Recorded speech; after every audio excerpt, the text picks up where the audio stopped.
It was 2:13 a.m. when I realized the apartment above mine had been empty for 6 months. Every night I'd hear footsteps pacing the ceiling. Slow, dragging, like someone restless, right above my bed. At first I thought it was plumbing or rats. Then one night the steps stopped. I banged the ceiling with a broom. Silence. Then 3 knocks. In perfect rhythm with mine, I told my landlord the next morning. He looked confused and said, "There's no tenant above you. That unit's sealed for renovation." I didn't sleep the next night. I left my phone recording. In the morning I checked the audio. Faint footsteps, then a whisper. My name. I moved out 2 weeks later. But sometimes when I can't sleep in my new place,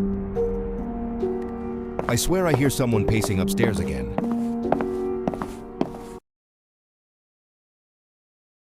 Moved into the building because it was cheap, quiet, and mostly empty.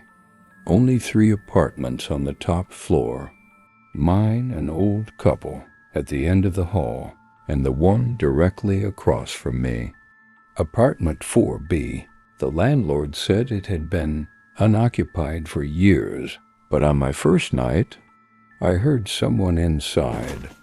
It began a soft rustling, like clothes being folded or pages turning, too slow and deliberate to be pipes, too human to ignore. I peeked into the hallway. The door to 4B was shut. No light beneath it, no shadows moving. I told myself old buildings make noises. But the next night, someone knocked. 3 slow taps. Not on my door. On the inside of 4B, I stared across the hall as the knocks echoed again. Almost impatient, as if the person inside wanted me to answer a door that wasn't mine. The following morning, I asked the old couple. They exchanged a strange look. "No one lives there," the woman whispered, "and don't ever knock back." That night, around 2 a.m., the sounds changed. Soft footsteps, pacing, back and forth,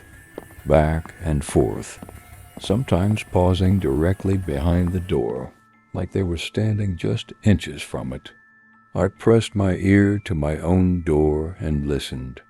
My heart froze, because whoever was pacing in 4B started humming, a low, broken tune, almost like a lullaby.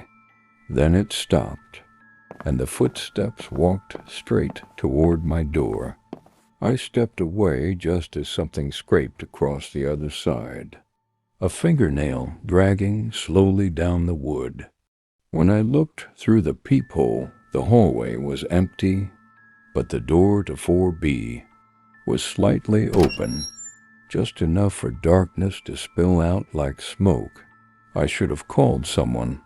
I should have run. Instead, I whispered, "Hello?" The humming returned, but now it was coming from my living room. I turned slowly.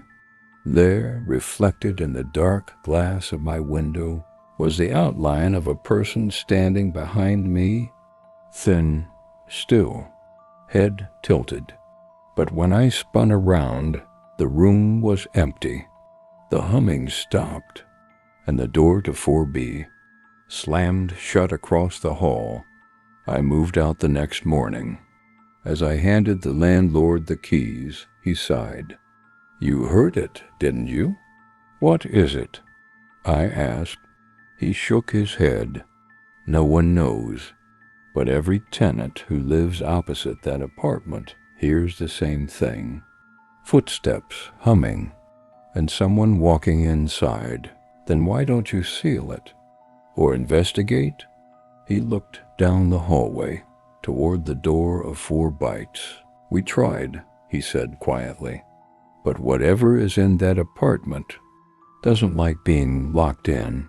He turned toward me, "And it always finds a new door to stand behind."